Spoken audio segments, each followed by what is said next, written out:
हिंदी के important questions for all competitive exams. जिन शब्दों के अंत में अ आता है उन्हें क्या कहते हैं? अकारांत कहते हैं। सेकंड क्वेश्चन, हिंदी वर्णमाला में अयोगवाह वर्ण कौन से हैं? अंग और अह, इन्हें अयोगवाह वर्ण कहते हैं। हंस में लगा चिन्ह क्या कहलाता है? अनुस्वार। चांद शब्द में लगा चिन्ह क्या कहलाता है? अनुनासिक। भाषा की सबसे छोटी इकाई क्या है? वर्ण। जिन शब्दों में किसी प्रकार का विकार या परिवर्तन नहीं होता उन्हें क्या कहते हैं? तत्सम। कार्य के होने का बोध कराने वाले शब्द को क्या कहते हैं? क्रिया। भाषा के शुद्ध रूप का ज्ञान किससे होता है? व्याकरण के द्वारा। विशेषण जिस शब्द की विशेषता बताता है उसे क्या कहते हैं? विशेष्य। हिंदी में लिंग का निर्धारण किस से होता है? संज्ञा से। क्रिया का मूल रूप क्या है? धातु। सर्वनाम के साथ प्रयुक्त होने वाली विभक्तियां होती हैं संश्लिष्ट। हिंदी में कारक चिन्ह कितने होते हैं? 8। जबकि संस्कृत में कारक चिन्ह कितने होते हैं? 7।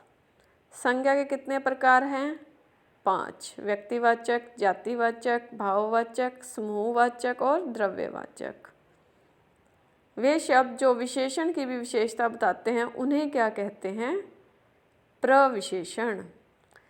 सर्वनाम किसे कहते हैं? वे शब्द जो संज्ञा के स्थान पर प्रयोग में लाए जाते हैं, जैसे यह, वह, वे, इनका, उनका इत्यादि। सर्वनाम के कितने भेद हैं? 6। पुरुषवाचक, निश्चयवाचक, अनिश्चयवाचक, प्रश्नवाचक, संबंधवाचक और निजवाचक। क्रिया किसे कहते हैं? जिस शब्द से काम के करने या होने का बोध हो उसे क्रिया कहते हैं, जैसे खाना, हंसना, रोना, बैठना। क्रिया के कितने रूप हैं? 2। सकर्मक क्रिया और अकर्मक क्रिया। काल कितने प्रकार के होते हैं? 3 प्रकार के, वर्तमान काल, भूतकाल और भविष्यत काल। श व्यंजन का उच्चारण स्थान कौन सा है? श बोला जाता है तालु। व वर्ण का उच्चारण स्थान व, दंत और ओष्ठ। अणा का उच्चारण स्थान है कंठ। क वर्ण का उच्चारण की दृष्टि से क्या है? कंठ है। वर्ग में द्वितीय व चतुर्थ व्यंजन क्या कहलाते हैं? महाप्राण। ए और ए का उच्चारण स्थान है ए, कंठ और तालु, कंठ तालु। घ का उच्चारण स्थान है घ, कंठ। वर्ण के प्रथम, तृतीय और पंचम वर्ण क्या कहलाते हैं? अल्प प्राण। मात्रा के आधार पर हिंदी स्वरों के 2 भेद कौन से हैं? ह्रस्व और दीर्घ। सर्वनाम के साथ प्रयुक्त होने वाली विभक्तियां होती हैं संश्लिष्ट। शिक्षक विद्यार्थी को हिंदी पढ़ाते हैं। वाक्य में क्रिया के किस रूप का प्रयोग हुआ है? द्विकर्मक क्रिया। मुझे किस प्रकार का सर्वनाम है? मुझे। उत्तम पुरुष।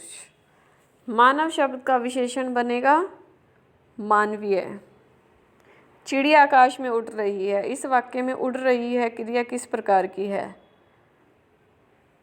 अकर्मक।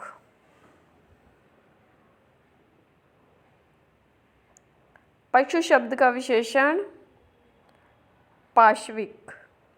नेत्री शब्द का पुल्लिंग नेता, नेता होता नेता, नेत्री। उत्कर्ष का विश्लेषण उत्कृष्ट।